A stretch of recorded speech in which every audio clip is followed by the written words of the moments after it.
RCR, la red que comunica y une al Perú.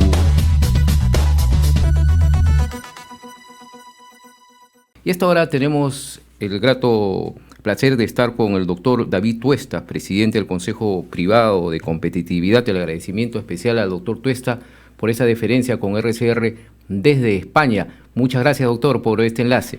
Hola, ¿cómo está? Un placer compartir este momento con usted. Muchas gracias, doctor.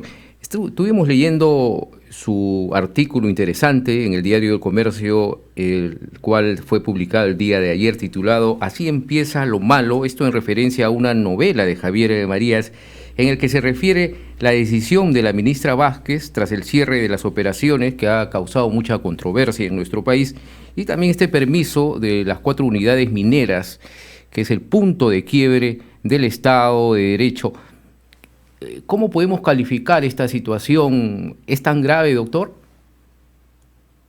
Sí, es bastante grave porque al final implica una señal por parte del gobierno de lo que le significa las reglas de juego, ¿no? O el marco institucional. En este caso particular hay una clara normativa, regulación y actores, digamos, que participan en las decisiones del funcionamiento del sector minero y particularmente en lo que significa el concepto del cierre de minas, ¿no? Eso por un lado. Y por el otro, tenemos la intervención de la primera ministra, que, digamos, firma un acuerdo con las comunidades, más allá de que no ha conversado absolutamente nada con las empresas, pero firma un compromiso que no le corresponde, porque ella no es el regulador. Partamos de ahí, ella no regula, ella no supervisa, y al final el compromiso al cual llega está alejado de lo que significa el proceso de cierre de minas, ¿no? Y de hecho, digamos, ya se ha visto ayer la posición claramente en contra por parte de los inversionistas, claramente en contra también por las diferentes cámaras de comercio internacional, ¿no? Que invierten en el Perú, y hoy día se ha observado pues una fuerte contracción de las acciones de Hochschild, que lista en la bolsa de Londres, ¿no? Ha caído a este momento ya como 30% menos de lo que valía el viernes.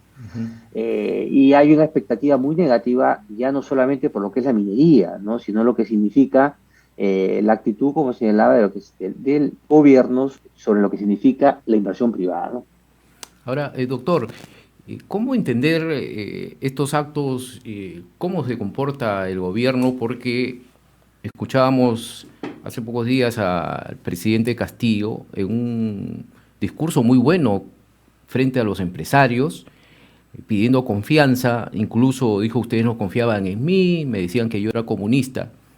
Entonces, cayó bien ese discurso de los empresarios según las entrevistas que hemos tenido, pero había una duda, ¿no? Porque este gobierno a veces dice una cosa y un ministro dice otra cosa, entonces hay cierto desconcierto. Por ejemplo, lo que ha pasado ahora con esta firma que ha tenido la Premier, y después sale a decir el viceministro de Minas, Jorge Chávez Cresta, que ha comentado que las solicitudes de ampliación al cierre de minas se realizan a través de las entidades competentes y que estas empresas mineras pueden hacerlo.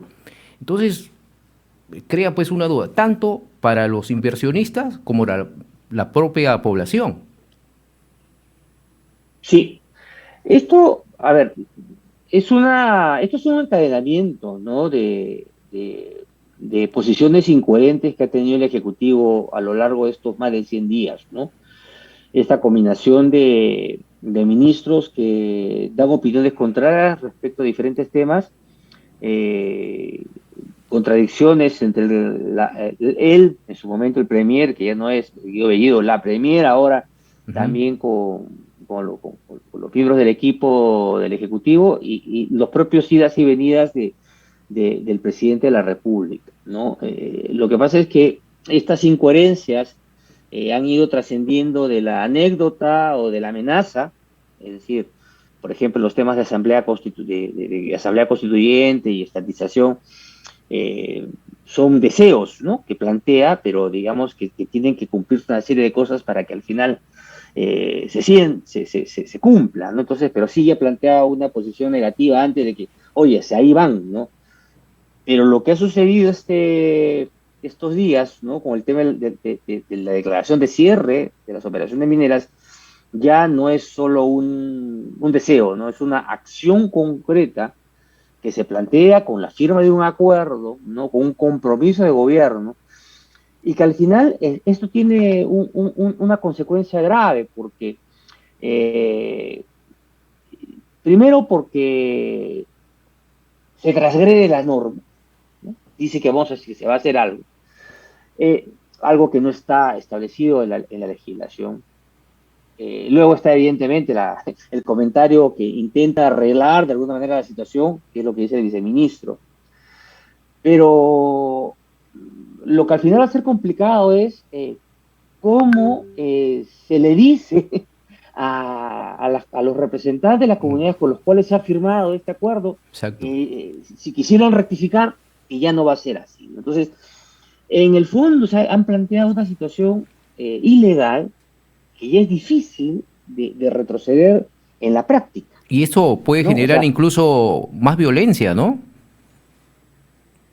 ya, claro, entonces uno ya tiene que poner a plantearse en lo que va a suceder después, ¿no? Ujú. Este, mire, todo indicaría pues que esto ha sido algo no sin pensar, ¿no? Yo creo que ha sido algo, al parecer, bien pensado para forzar la situación, porque saben que ya no pueden, que va a ser complicado darle vuelta atrás, pero yo creo que ha sido muy irresponsable.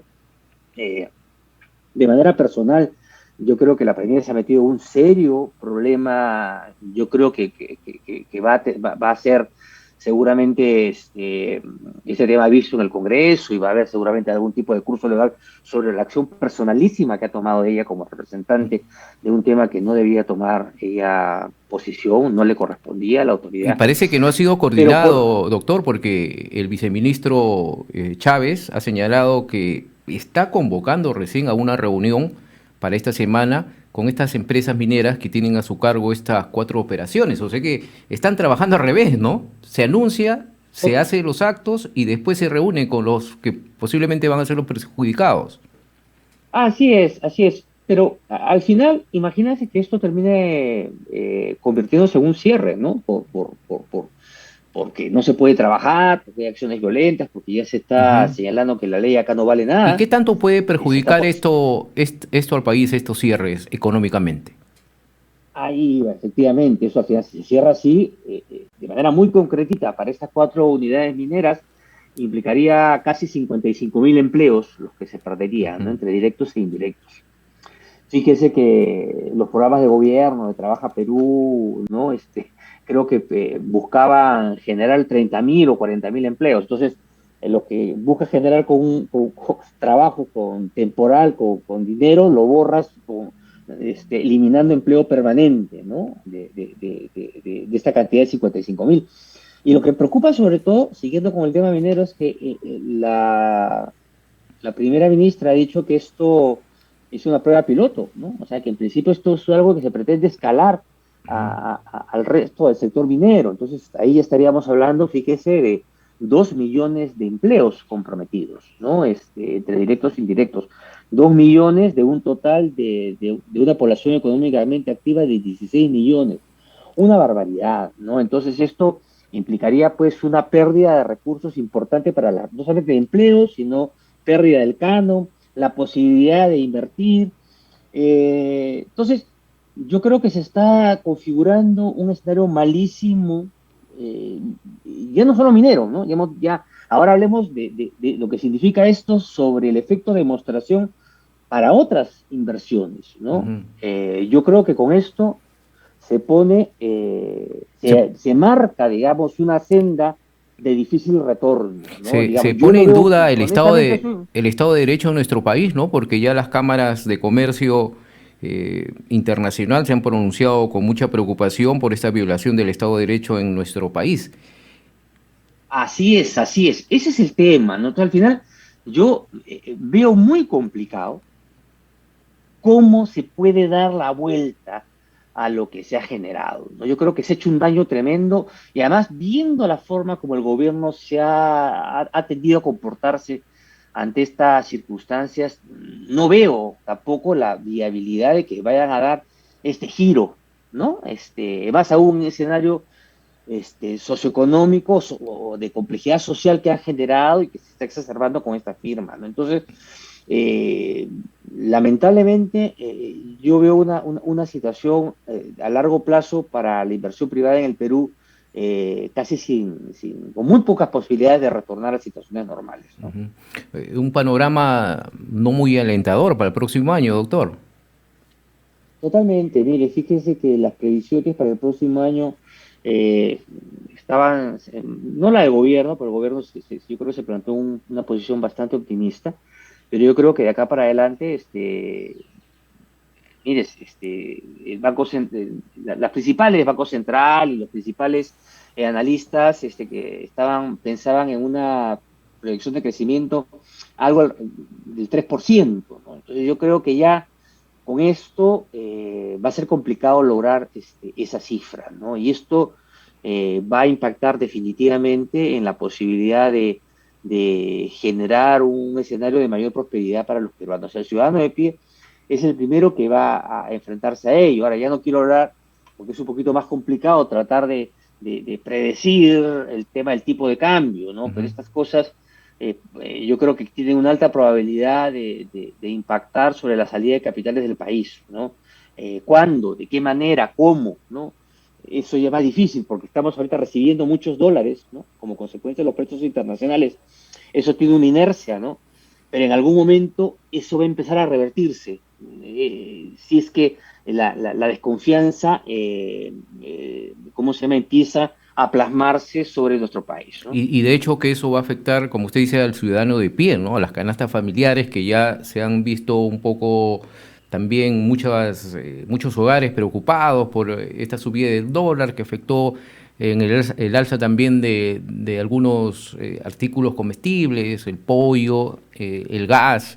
Entonces es una situación muy difícil que se está viviendo en estos últimos momentos, aparte de esta crisis política que también afecta de alguna manera a la población, estos enfrentamientos entre el Poder Ejecutivo y también el Congreso de la República. Sí, a mí me parece que, por ejemplo, en este tema minero parece que ha habido un análisis de forzar la situación, pero sin pensar en la interrelación que tiene el país con el mundo, ¿no? O sea, yo creo que se ha olvidado de que somos parte de un mundo globalizado, de cualquier eh, eh, que forzar, digamos, la relación con empresas internacionales como la que están invirtiendo en minería, al final tiene impacto sobre la confianza en el resto del mundo, ¿no? O sea, el Perú está siendo observado, ¿no? Hoy y nosotros no podemos vivir sin inversión extranjera, ¿no? Como ningún país. Y esto, claro, como bien lo señalas, esto se entremezcla con una situación política frágil, ¿no? Que se observa en esta relación Congreso-Ejecutivo, que ya venimos arrastrando, para ser claros, desde años anteriores, ¿no? Venimos de una situación en la cual hemos tenido varios presidentes, dos congresos, uno el anterior que fue nefasto, ahora tenemos uno que yo creo bueno, que está en el escenario de definirse hacia dónde va y qué acción va a tener con el Ejecutivo. Hasta ahora yo creo que se ha venido conteniendo, digamos, digamos, una posición por parte de la oposición respecto a si vacar o no vacar, si interpelar o no interpelar. Yo creo que ha habido un esfuerzo de contención por tratar por no llevar las cosas al extremo. Pero vamos a ver cómo esto va evolucionando en función también a cómo el gobierno da muestras de querer gobernar el país en una línea estabilidad o si quiere llevar a la confrontación. Y el país yo creo que no merece, ¿no?, seguir en estas circunstancias confrontacionales. Y este punto que se ha generado realmente lleva a confrontación, este tema del cierre de las unidades mineras. Y sobre todo, doctor David Tuesta, es en lo que puede ocasionar también con estas inversiones, porque se dice que Perú está entre uno de los países más demandados ante el CIADI. Eso también puede perjudicar económicamente profundamente a nuestro país. Sin duda, ¿no? Sin duda. Ese es el gran problema, ¿no? Las repercusiones globales, ¿no? Y este tema, si va al CIADI, y ya no quiero especular, ¿no? Ujú. Vamos a ver, ojalá que lleguemos a buenos términos, ¿no? Pero si llega al CIADI, yo creo que se nos viene un escenario muy complejo que creo que el gobierno, nadie del gobierno, ha evaluado en todas sus consecuencias. Ahora, finalmente, doctor David Tuesta, ha habido un reciente informe en donde el Consejo Privado de Competitividad ha presentado, se está detallando que los 20 distritos con más canon para obras en el Perú no usan suficientemente estos recursos, que llega y bordea el 56%. ¿Cómo entender esto? Sí, a ver, lo que pasa es que Perú experimentó un proceso de descentralización bastante desordenado y sin trasladar capacidades a los gobiernos regionales. Entonces, al final, lo que se ha terminado observando de manera recurrente es que los distritos locales, en este caso, en este ejemplo que ha mencionado usted, los distritos mineros más ricos, ¿no? Que cuentan con más recursos, deja sin ejecutar más del 50% de su presupuesto, ¿no? Y esto es así, recurrentemente, ¿no? ¿Por qué? Porque los gobiernos regionales, los gobiernos locales no tienen pues personal que sepa cómo se prepara un expediente técnico, cómo se convoca a licitación, a concurso, para determinadas obras, ¿no? Entonces tienen de repente una lista de proyectos presupuestados, dicen, pues ven, vamos a gastar esto en este año, y solo se ejecuta pues entre el 50 o menos del 50, ¿no? Entonces, nosotros señalamos esto porque es importante que sepa la población y sobre todo que sepan los ciudadanos que están en estos distritos mineros, que si no se ve más obra, no es porque la empresa minera no pague, ¿no? No es, por el contrario, la empresa minera deja más del 50% de sus utilidades, ¿no? Para invertir en las regiones. Ujú. El problema es que no se ejecutan las obras, ¿no? Entonces, y esto al final también explica de alguna manera O se ejecutan mal, ¿no? y bueno, y eso se complementa además con lo que se ejecuta incluso mal, Ujú. inconcluso, no acaban las obras. Entonces, hay una mezcla de las dos cosas, ¿se da cuenta usted? Y al final esto ayuda a esta narrativa falsa, ¿no? De que el enemigo, entonces, ¿quién es el culpable?